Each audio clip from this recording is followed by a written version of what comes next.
gooftaa Yesuus Kiristoosiin wajjin jira. Haleluuyaa. Gooftaan keenya Yesuus Kiristoos isin kan goodaa sanaati ani garuu kan gubbaati. Namni goodaa sana waan goodaa yaadaa. Goodaa jechuun waan lafaa jechuudha. Namni lafa kanaa waanuma lafa kanaa yaadaa. Namni inni olii garuu waa isa olii yaadaa. Ati qaamaan lafa kanarra keessa malee nama biyya lafaa miti. Ameen jedhamtotti marakkattu. Yesuus gooftaa. Qaamaan lafa kanarra keessa. Godoo mana keenyaa isa lafa irraa kana keessa yeroo jiraannu jedha Phaawulos. Godoo lafa irraa kana keessa yeroo jiraannu godoo lafa kanarraa jechuun ofiidhuma isaa kana jechuun qaamuma isaa kana keessa yeroo jiraannu waanuma jaallanne goonaa. Waanuma barbaanne goonaa yeroo maal ta'an yeroo ofii keenya keessa jiraan ofii kee keessaa baate yaada waaqaa keessa yoo jiraatte immoo yaada waaqaa raawwattaa jedha. Ameen ibbaala. Haleluuyaa. Egaa mootummaan waaqayyoodha. Mootummaa bara baraati. Duraan dursaatti yaada keessan mootummaa waaqayyootti ilaalle. Lakkoofsa 31 irratti immoo gooftaa Yesuus maal jedhee duraan dursaatti yaada keessan maalittidha? Mootummaa isaa barbaaduutti hidhaa'e. Akkasuma Maatiyyoos boqonnaa 6 lakkoofsa 33 irratti immoo maal jedha? Mootummaa isaa qajeelummaa isaa barbaaduutti hidhaa'e. Mootummaa isaatii fi qajeelummaa isaa barbaaduutti hidhaa'e. Inni jalqabaa kan barbaadamu biyya lafaa kana irratti maal inni? Mootummaa waaqayyoo qajeelummaa isaa barbaaduutti yaada ofii hidhu. Inni kaan isinii dabalamaa inni kaan kan jedhamu waan lafa kanarraa. Wanti lafa kanarraa isa lammaffaadha yookaan adeemsa lammaffaadha. Inni tokkoffaan yeroo isa waaqadha. Mee lubbuudhuma keessanitti dubbadhaa jilbeessuma keessanitti yaa lubbuu koo jireenya isa tokkoffaa eenyuuf laattee jirtaa jedhaati of gaafadhaa. Keessuma keessanitti immoo deebiitee laattaa. Jireenya isa tokkoffaa eenyuuf laattee jirti. Jireenya isa lammaffaa immoo eenyuuf laatta. Jedhaatti dhimma keessanii fi of gaafadhaa. Gaaffiin kun gaaffii baay'ee murteessiti. Wanta namni tokkoffaa dabalee yeroo isaa laatu wanta namni tokkoffaa dabalee jireenya isaa laatuu fi akka dubbii waaqayyootti mootummaa waaqayyootti qajeelummaa isaa balleessa. Ilaalkan namoonni baay'een diiniidhaaf ji'a tokko. Agaan dhaggeessu karaa baay'eedhaan akkasumaan immoo Yesuus gooftaa. Ameen. Gooftaadhaaf jiraattee gooftaa keessa jiraattee naani gooftaan ayyaana isaa kanaan si ol geessu gaafa guyyaan isaa ga'e daqiiqaa seekondii maayikiroo irraan dabarsu guma sirraa balee masi baasa. Ati garuu isaaf jiraadhu. Ati garuu isaaf abboomami. Ati garuu sirratti ijaarami. Egali sirratti ijaarami dhaabat. Haleluuyaa. Hammam natti dhaga'amame karaa baay'ee gogeettii miti godhee dhageessanii saba dhugaa fakkeessuun dhugaa saba fakkeessuun egaa dhufa danda'a biraatee waliin dheesan beekamaa jechuudha. Yesuus gooftaa. Waaqayyo mootummaa koosa qulqulluu isa qajeelaa isa bara bara isan sochoone san mixxinneettan si galchaa siin jechaa jira Waaqayyo. Mootummaa koon sii kennaa siin jechaa jira Waaqayyo. Ameerikaan sii kennan jenne Kanaadaan sii kennan jenne sana mootummaa dhabdanii bakkee Waaqayyo mootummaa isaa waaqarraa sii kenna siin jechaa jira. Kan akkamiin kan hin jenne maaliif kan hin jettare? Haleluuyaa. Mootummaa koon sii laadha jedhe Waaqayyo. Mootummaa koo keessa bara baraaf na wajjin jiraattaa siin jedha Waaqayyo. Ati mootummaa seexanaa keessa jirtu kan koo keessa jirtaa siin jechaa jira Waaqayyo. Haleluuyaa. Kibirna Yesuus yihu. Maqaan isaa bara baraan eebbifama. Mootummaa koo si kennaa jira. Gammadaniitu? Ani gammadan fakkaata. Haleluuyaa. Maqaan isaa ulfaata. Dhugaan isiniin jedha kanatti kan hin gammanne waan itti gammaddan hin qabdanii waan itti gammaddaniif gammachuuf orjidii. kanaan ala waan aditti gammachuu sirrii miti of shakki mootummaa waaqayyoo argachuutti gammadde taanaan gammachuutti gammachuu dhugaadha. Ameen. Ulfinni maqaa isaatiif haa ta'u. Ameen. Mootummaa waaqayyoo mootummaa dhuma qabuuti. Daani'el boqonnaa 6:26 akkana jedha. Kunoo ani abboommii baaseeraa namni guutummaa mootummaa koo keessa jiru waaqayyo isa kan Daani'elaa sodaatu. Isa durattis haa hollatu. Inni waaqayyo jiraataa bara baraan dhaabbataa. Mootummaan isaa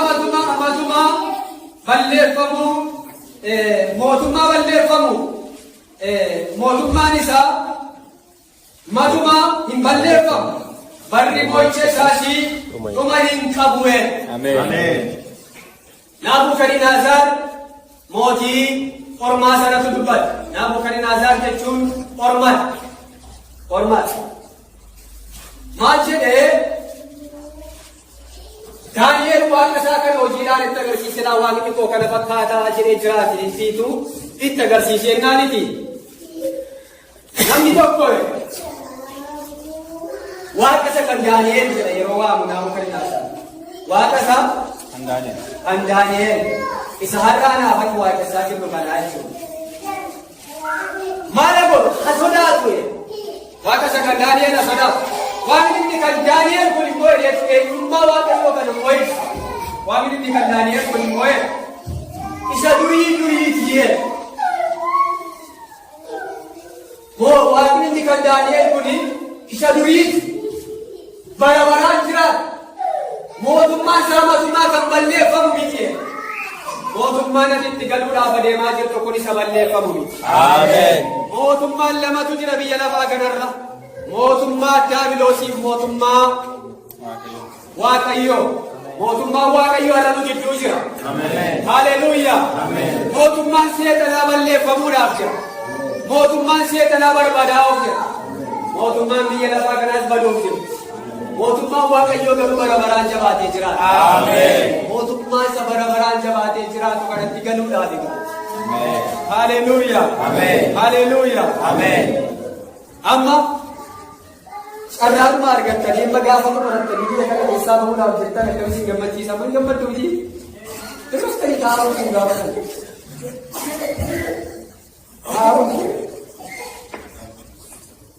Maaliif raftanii isinitti guyyoo deddeessu arginu?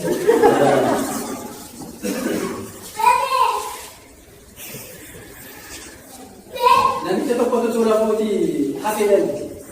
Suura footii kushee amma irraatti illee keessa jira jedhanii namicha kana hin gaddan dhaga'e akka suura footii itti biyya kana keessatti hafeedhan. Warri kaan garuu gaafa akka borii deemu taanaanii riqeenooti as isaanii dhuftuu taa'aa bulaniitu shaantaa isaanii fudhatanii hin gammadu waan ta'eef keessaa bahuudhaaf waan ta'eef keessa dhaquu biyya alaas waan ta'eef jechuudha. Gammadu. Maqaan Waaqayyoo eebbifamu. Haleluuyaa. Yesuus gooftaadha. Gaaf tokko shaantaa keenya fudhannee dhaqannee shaantaa isaa lafa kanarraa miti. Haleluuyaa. Guyyaa tokko kochoo baafannee mootummaa keenya isa waaqarraatti galanii. Haleluuyaa. Akka achi ce'u namni akkuma gammadu isa kana immoo caalaatti dachaadhaan itti dabalee gammaduutu irra jiraata. Yesuus geetaanu. Maal achiistanii jijjiiratanii jiiffatanii jiraatu bara. Kan jiiffatanii jiraatu wanti isaa mataaf miillan qabu. Mootummaan Waaqayyoo keessa garuu rakkinni hin jiru. Mootummaan Waaqayyoo keessa gaddi hin jiru. Mootummaan Waaqayyoo keessa dhiphinni hin jiru. Mootummaan Waaqayyoo keessa beelli hin jiru. Eeguun hin jiru. Haleluuyaa. Isa hin sochoone kanatu anaaf seensi nu eeggataa jira. Kanaaf qopheessaa jirra. Gooftaan bara baraan ulfaatu. Akkasuma Ermiyaas boqonnaa 10:10 irratti Waaqayyo kuni waaqa isa bara baraa akka inni ta'e dubbata. Lammaffaa irratti mootummaan Waaqayyoo mootummaa raafamuu hin dandeenye. Ibroota boqonnaa 12:28. Egaa mootummaa raafamuu hin dandeenye waan fudhanneef kottaa warra galata galchan hin taanaan. Egaa nuyi mootummaa raafamuu hin dandeenye waa fudhanneef watta warra galata galchan hin taanaa. Haleluuyaa. Maal waan fudhanneef? Mootummaa raafamuu hin dandeenye waan fudhanneef. Mootummaa raafamuu hin dandeenye waan arganneef. Maal goona? Warra galata galchan taanaa. Mana kee keessaa galanni hin dhibamiin. Jireenya kee keessaa galanni hin dhibamiin. Bara keetti galanni mana kee keessaa hin dhibamiin. Hammamillee yoo rakkatte, hammamillee yoo dhiphatte, hammamillee yoo siinii jechuudhaa baate, haleluuyaa. Waan guddaatu fuula kee dura jira waan ta'eef arrabni kee galataan haguutama. Inni fuula kee dura jiru waan adarraa lafa kana irratti argatteetti gammaddu sanarra dachaa kumaatama caala. Isa sana ilaalii gammaddi. Maqaan Waaqayyoo haa ulfaatu. Waaqayyo inni mootummaa qabu kun immoo saba biyya lafaatiif mootummaa kennuu jaallate. Mootummaa kennuu jaallate. Seera uumamaa boqonnaa tokko lakkoofsa 26-28 irratti Waaqayyo nama uumeetu maal laateefi mootummaa laateef moo'aa Waaqayyo dhala namaatiin bitaa'e. Wanta naannoo keessa jiru moo eegaa kunuunsaatiin keessa jiraadhaa. Saba isaatiif Waaqayyo mootummaa lafa kana irratti iyyuu kenneeraaf. Galanni isaaf haa ta'u. Mootummaa Waaqayyo ilmaan namaatiif kenne keessaa immoo akkuma jalqaba dubbadhee seetanni ilmaan namaa baastee ture. Anaaf isin garuu carroomnee karaa Yesuus Kiristoos mootummaa sanatti dachaane. Mootummaa sanatti dhufne. Haleluuyaa. Kibarlee Yesuus. Haleluuyaa. Ergasii booddee erga seetanni mootummaa sana harkaa fuudhee namatti maaltu gale? Sodaatu gale. Raafamooti gale. Sodaachuu jalqaban achuma keessa dhaabbatanii wal sodaachuu, wal baqachuu, saalfii jalqabe namni. Mootummaa sanatu harkaa fuudhame. Mootummaa isa Waaqayyo kennee sanatu harkaa fuudhame waan ta'eef sodaadhaan, raafamaan, dhiphinaan, wal shakkuudhaan guute dhalli namaa. Dhalli namaa gaafa mootummaa Waaqayyoo kana keessaa bahee jedhu hin sodaata, hin raafamaa, hin dhiphatu. Mootummaan biyya lafaa, mootummaan seexanaa, mootummaa nama sodaachisu, mootummaa nama yaaddeessu, mootummaa nama dhiphisu, mootummaa nama raasatu. Mootummaan Waaqayyoo garuu faallaa kanaati.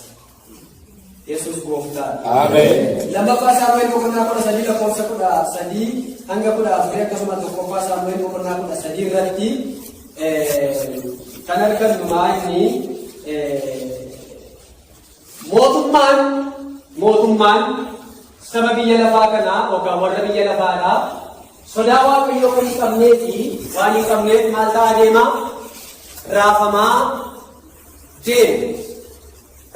deema.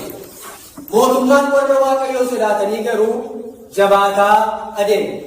Yoo ilaaltan mootummaan Saa'ol raafamaa deema.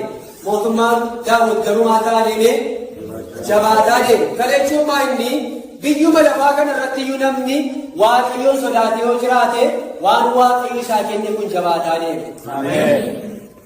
Waaqayyoon sodaattee jiraatu ta'ennaan immoo waan sii kenname sanatti raafamaa jiraata. Booddee immoo meenee ta'e lubaareessi. Kana jechuun maa inni biyya namteetu salphattee argamtee Beelxishaazaar ilma eenyu? Naabukadnezar. Ilmi Naabukadnezar gaafa dhaqee aangoo qabatee jedhe akka isaa gaafa aangoo godhatee qodaa mana qulqullummaa keessaa itti dhugamu naaf fidaa.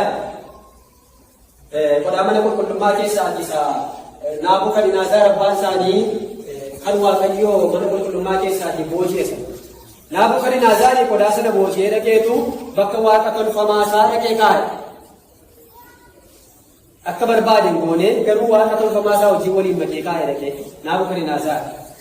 Ergasii booddee gaafa Naabukadnezar immoo Beelxishaazaar ilma isaa kanatu itti darbe. Beelxishaazaar kun immoo qodaa mana qulqullummaa sana fuudheetu saajjatoota isaa yookaan hojjetoota isaa wajjiniin mi'a gaala mootummaa godheetu itti fayyadame. Waaqayyo akkana jedheen. Sababii inni kana godheef, sababii inni qodaa mana qulqullummaa Waaqayyoo akka gaala mootummaatti itti gargaaramee fi ni janamteetu salphattee argamtee mootummaan keessa immoo gargar cabee. Ergasii booddee mootummaan isaanii gargar cabeetu mootummaa warra Meedonii Faareesiif immoo kennan. Yesuus gooftaa. Ameen. Argitu namni gaafa sodaa waaqaa keessaa ba'u wanta waaqayyo isatti kenne iyyuu gargar cabarraati. Buddeenuma waaqayyo sii kenne nyaachuudhaaf sodaa waaqayyoo keessa jiraatte gammachuudhaan nyaata. Sodaa waaqayyoo keessa jirtu ta'ennaan immoo waanuma sii kenname sana keessa sodaataa jiraatta baratee guutu. Yesuus gooftaa. Ameen. Galanni isaa haa ta'u. Ameen. Jireenya nagaa qabu iyyuu jiraachuudhaaf, jireenya gammachuu qabu jiraachuudhaaf sodaa waaqayyoo keessa deddeebi'uun barbaachisaa akka ta'e. Daawit garuu nama qajeelaa, nama waaqayyoo sodaatu, nama harka isaa eeggatu, nama harka isaa xureessine nama akkasiiti. Waaqayyoo mootummaan Daawit bara baraan jabaatee dhaabbata. Ameen. Keessoo isaa irraa bara baraanii mootummaanii hin qabamu. Gooftaan keenya Yesuus Kiristoos karaa isaa nuuf mul'ata. Ameen. Haleluuyaa. Ameen. Inni sadaffaanii mootummaan waaqayyoo gidduu saba isaa jira. Wangeela Maatiyoos boqonnaa 12 lakkoofsa 28. Ani garuu hafuura waaqayyootiin hafuura hamoota kanan baasu erga ta'eefi mootummaan waaqayyoo isin irratti dhufeera jedha. Akkasuma wangeela Luqaas boqonnaa 17 lakkoofsa 20-21 akkana jedha. Yesuus mootummaan waaqayyoo yoom akka dhufu warra Fariisotaatiin gaafatamee deebii isaaniif deebisee mootummaan waaqayyoo milikitaan himamee hin dhufu. Homtinuu ilaas jira, barsiisatti jira hin jedhu. Kunoo mootummaan waaqayyoo gidduu keessan jira. Mootummaan waaqaa gidduu keessa. Ameen. Mootummichi immoo Kiristoos. Ameen. Galanni isaa haa ta'u. Ameen. Gidduu saba isaa jira mootummaan waaqayyoodha. Mul'ata boqonnaa 11 lakkoofsa 15. Kana booddees ergamichi torbaffaanii malakata isaa afuufe. Waaqa keessaa sagalee guddaan hin dhaga'ame. Mootummaan biyya lafaa kan gooftaa keenyaa kan Masiihichaatiis ta'eera. Inni immoo bara hamma baraatti in mo'achuu isaa in dhaga'ee. Malakata isaa torbaffaa'e. Malakatoonni kuni malakata torbatu jiru. Yoo waaqayyo jedhe yeroo biraa hiika isaa wajjinis ni qabdudha. Sana hubachuunis baay'ee barbaachisaadha. Malakatni inni torbaffaan kun gaafa afuufamutti sagalee akkana jedhamutti dhaga'ame waaqa keessaati. Mootummaan biyya lafaa kan gooftaa keenyaa Masiihichaatis ta'eera. Mootummaan biyya lafaa kun hundumtuu sassaabamteetu harka gooftaa Yesuus Kiristoositti kennamtee inni immoo warra mootummaa qaban kana mootummaa isaanii harkaa sassaabee dhaqeetu waaqayyo abbaatti dabarsee laataa'e. Tokkoffaa Qorontos boqonnaa 6 keessatti. Mootummaan biyya lafaa kun hundumtuu harka isaa keessa galfamti. Harka isa mootummaan biyya lafaa kun mootummaan hundumtuu harka isaa keessa galfamee jiru isatti amanamee jirra. Ameen. Galanni isaa haa ta'u. Ameen. Arfaffaanii mootummaan waaqayyoo kan saba garaa garaati. Mootummaan waaqayyoo kan saba garaa garaati. Amma tokko qabxii korraa eeguuf jedhamee facaasaa mootummaan isaa. Mootummaan waaqayyoo kan saba garaa garaati gaafa jedhamu kan saba hundumaati. Wangeela Luqaas boqonnaa 13 lakkoofsa 29 irratti akkana jedha. Namoonni ba'a biiftuutii fi lixa biiftuutii gara bitaa fi gara mirgaatii mootummaa waaqayyoo keessatti maaddiitti dhiyaachuudhaaf hin dhufuudha. Kallattii arfanii maaddii mootummaa waaqayyoo kanatti dhiyaachuudhaaf namoonni hin dhufu. Kana jechuun mootummaan waaqayyoo kan saba tokkoo qofa miti, kan Israa'elootaa qofa miti, kan Yihuudootaa qofa miti. Mootummaan waaqayyoo kan saba biyya lafaati. Mootummaan waaqayyoo kan addunyaati. Mootummaan waaqayyoo saba biyya lafaarra jiraatu saba kamiifiyyuu eeyyamamaadha. Galanni gooftaaf haa ta'u. Isaan keessaatii warra tokko taanee waa'ee mootummaa waaqayyoo kana yeroo akka kanatti nuu galee dubbannu gammachuu guddaatu nutti dhaga'ama. Galanni isaaf haa ta'u. Daani'eel boqonnaa torba lakkoofsa 14 irratti immoo maal jedhaa? Warri saba garaa garaa jedha. Warri gosa garaa garaa, warri afaan garaa garaa ilaa waddaa. Dubbatan hundinuu akka isa waaqessaniif gooftummaan, ulfinni, mootummaan isaaf hin kennani. Gooftummaan isaaf kan hin darbinedha. Inni gooftummaa bara baraati. Mootummaan isaas hin balleeffamu. Warri saba garaa garaa biyya lafaa kanarra jiraatan, afaan gosa garaa garaa kan dubbatan akka isa waaqessanii fi mootummaan kun kennameera. Afaan garaa garaatiin, saba garaa garaa keessaatiin warri isa waaqessan akka jiran dubbata. Kanaaf mootummaan Waaqayyoodhaa kan saba garaa garaa biyya lafaa kanarra jiraatu kan namoota hundumaa. Biyya lafaa kanarraa biyyuma keessayyuu sabaaf sagalamni xiqqaate 80 ta'antu jiraatu hin jireen. Addunyaa kanarra immoo yoo ilaalle sabaaf sagalammoota lakkoofsaan hedduu ta'antu jiraata. Isaan kana hundumaatii fi afaan garaa garaatiin akka isaan waaqeffataniif mootummaa Waaqayyoo kan itti akka isaan galanii fi Waaqayyo isaan hin laatu. Galanni isaaf haa ta'u.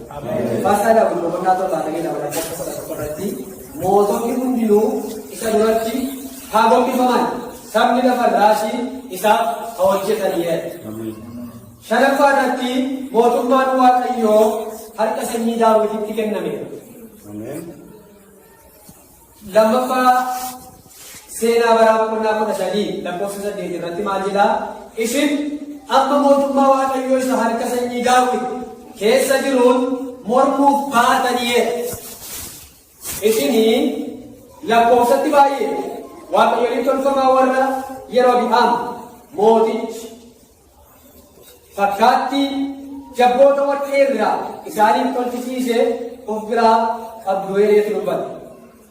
Waaqayyo mootummaa isaa kana karaa Daawitiif, karaa Abrahaam saba biyya lafaatiif kenneera. Harka warra sanyii Daawit jechuun amma sanyii Daawit kana duuba deebinee yoo lakkoofne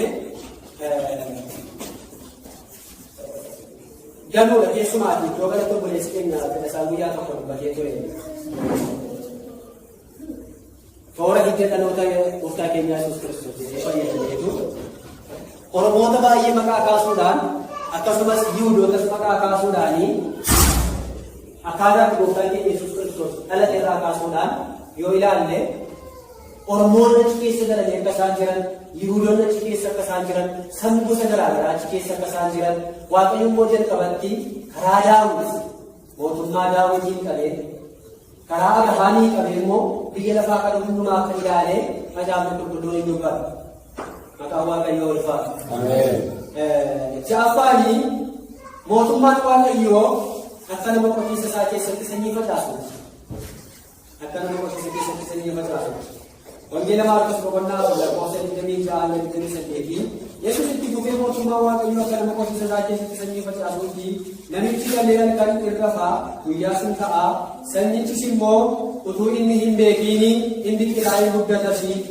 Lafichi ofuma isaatiin duraan dursee hin biqilaa fi humna itti aansee inudha. Kana booddees ija guutuu hin godhachiisaa. Sanyii qotiisa keessatti facaafachuun namni sanyii qotiisa keessatti facaaseetu waan xinnoo facaasee waan guddaa argata. Sanyiin qotiisa irratti faca'u waan ija muraasatu lafa keessa bu'a. Fakkeenyaaf ija qamadii fudhadhaa. Iji qamadii tokko lafa keessa yoo bu'e qamadii baay'ee ta'eetu mul'ata. Boqqolloo tokko dhattanii waraabdanii ija baay'eetu irraa argama. Kana jechuun mootummaan Waaqayyoo mootummaa guddataa deemu.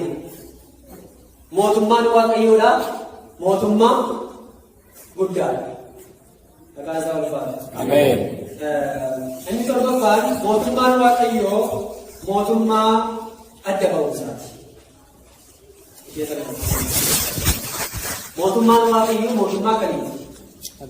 mootummaa adda ba'umsaati.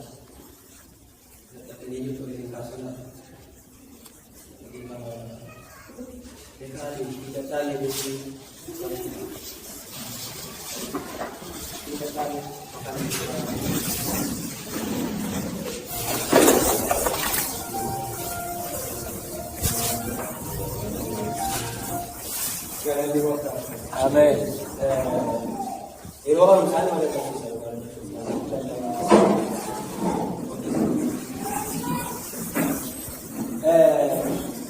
mootummaa waaqayyoo mootummaa adda ba'umsaati. Mootummaa adda ba'umsaa jechuun wangeela Luqaas boqonnaa 18 lakkoofsa 28 kaasnee amma 30 yoo ilaalle Phexros yommus kunuunii ce'ee keenya dhiibnee si duukaa bu'ee jedheetu maal arganna gaafate gaaffii sila dubbadde jechuudha.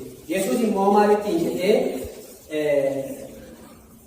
waan hundumaa dhiifnee jedhe gaachi keessatti lamma isa Yesuus jedhe sanatu hin taane isa Phexros gaafate hin taane deebii Yesuus deebiseesu. Dhuguman isinitti himaa jedheen Yesuus. Dhuguman isinitti hima. Namni hundinuu mana haadha manaa yookiis obboloota yookiis abbaa fi haadha yookiis ijoollee sababii mootummaa waaqayyootiif jedhee dhiisee bara jireenya isaa dachaa baay'ee caalchisee argata. Bara dhufutti immoo jireenya bara baraatti hin galaa'e. Mootummaa waaqayyootiif jedhee mana isaa, jireenya isaa, dhala isaa, maatii isaa kana jechuun isin beeku jedheetu ganii deema jechuu miti. Haadha manaa kun isin beeku irraa kaasee mootummaa waaqayyootiif kan jiraadhaa jedheetu haadha manaa isaa hiika jechuu miti. Yaa mucaa kun irraa kaasee mootummaa waaqayyootiif eessan jiraadhaa ani isin beeku jedheetu mucaa isaa dhiisee deema jechuu miti.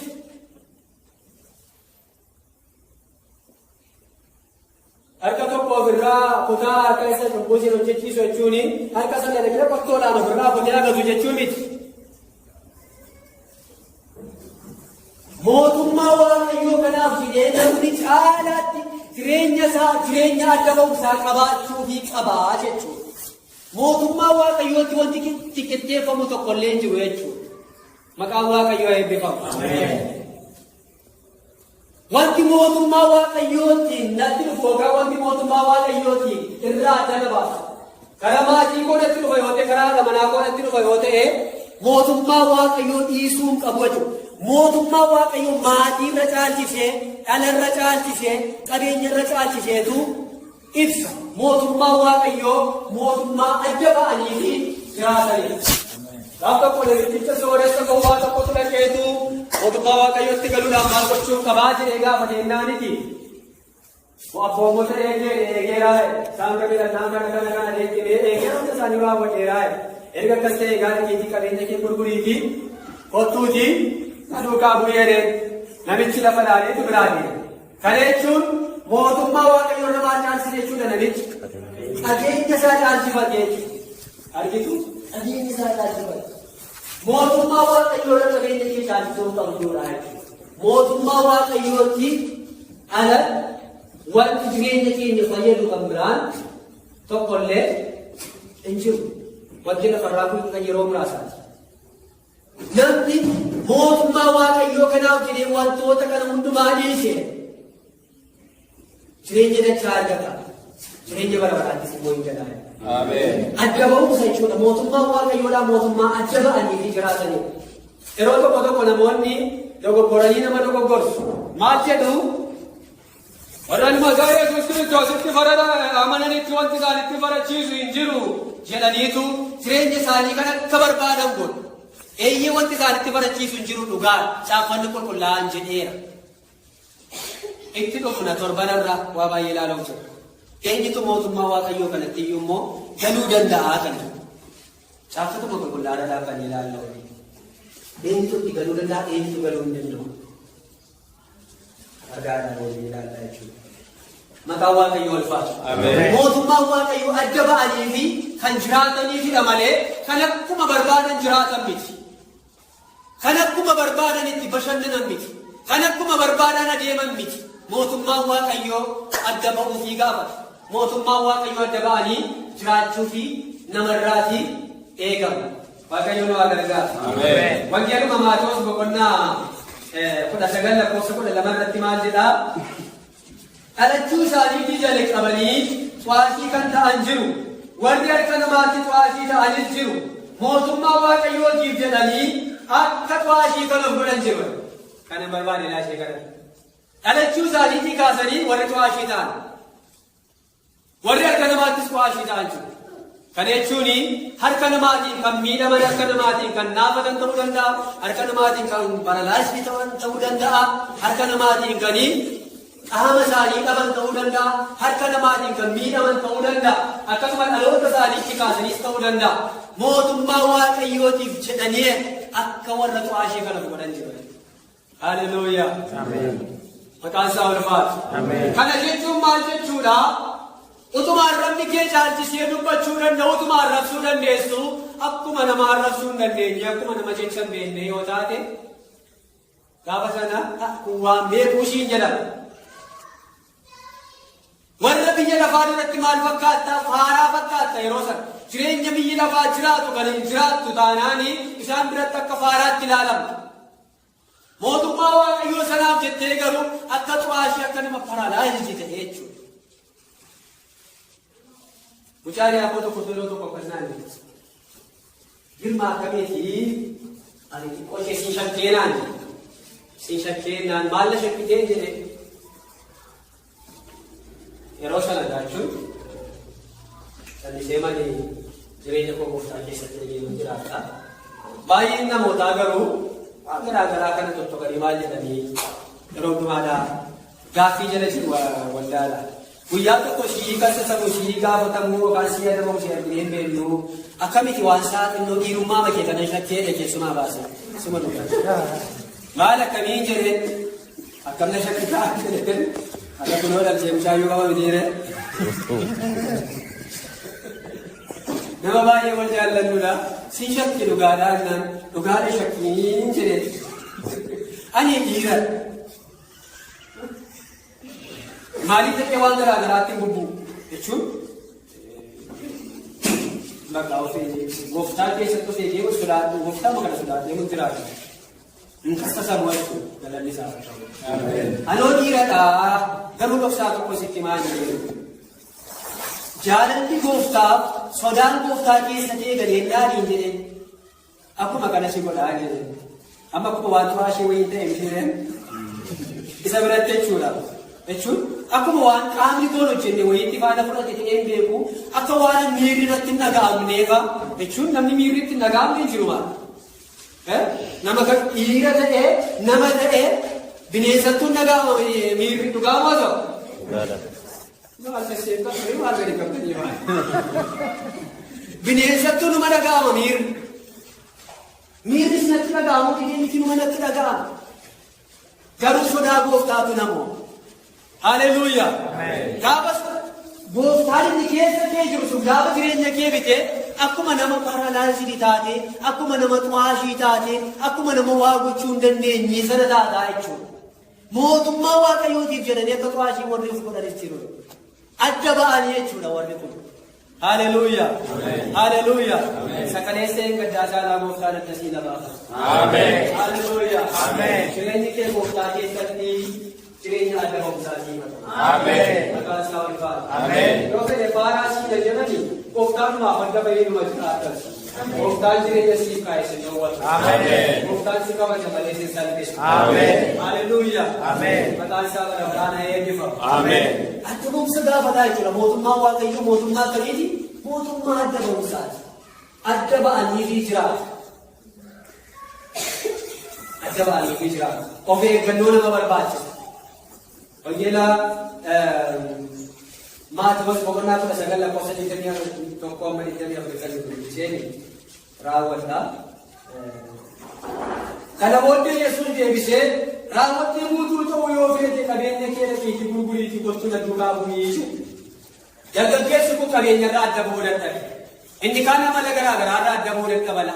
Amala garaa garaarraa kan adda hin baane wantoota garaagaraarraa kan addan baane, eenyummaa isaarraa kan addan baane, fayyaadhuma dheedhiidhuma akkasumatti kan jiraatu jechuudha. Dheedhiidhuma qaba.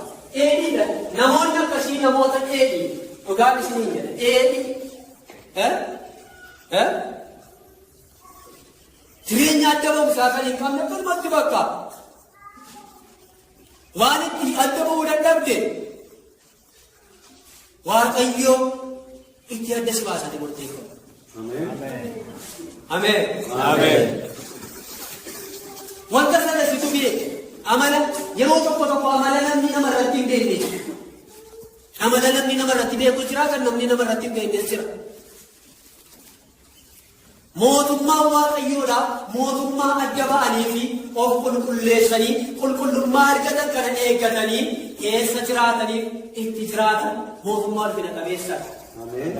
Waan ati itti adda ba'uu dadhabde humna dhiiga Yesuus Kiristoosiin sitti adda baase. Humna dhiiga Yesuus Kiristoosiin sitti adda baase. Humna dhiiga Yesuus Kiristoosiin sirraa qoteera. Haleluuyaa.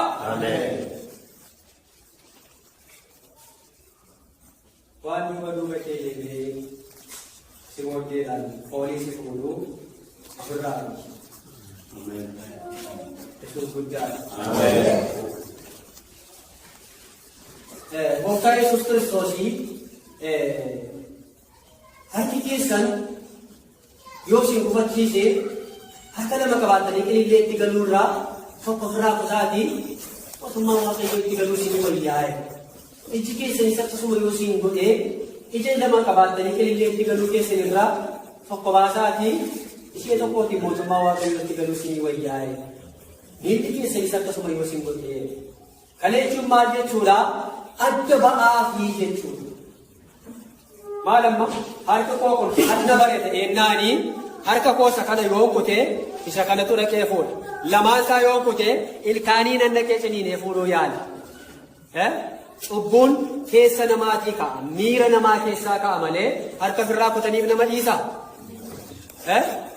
Ammatu bakkaan kana booda dubbiinuma dubbadhu jennee ammatu pilaastiriidhaan fuudhee afaan keenya kanaa shamineetii nyaaraanaa ta'u mataadhaan achi dheenye nunniisu ka nunniisu Yesuus gooftaadha. Kana jechuun guutummaa guutuutti waan baqaatitti ta'u waan mootummaa Waaqayyootiif siin malle sana ofirraa kutii gatiidha malee harka kee ofirraa kuttee miti hallisi isaa jechuudha. Adda bahee jiraadhu Waaqayyoo fi of eeggannoo qabaadhu Waaqayyoo fi jechuudha dubbichi. Galanni isaa haa ta'u. Sagalee dhageenya Waaqayyoo.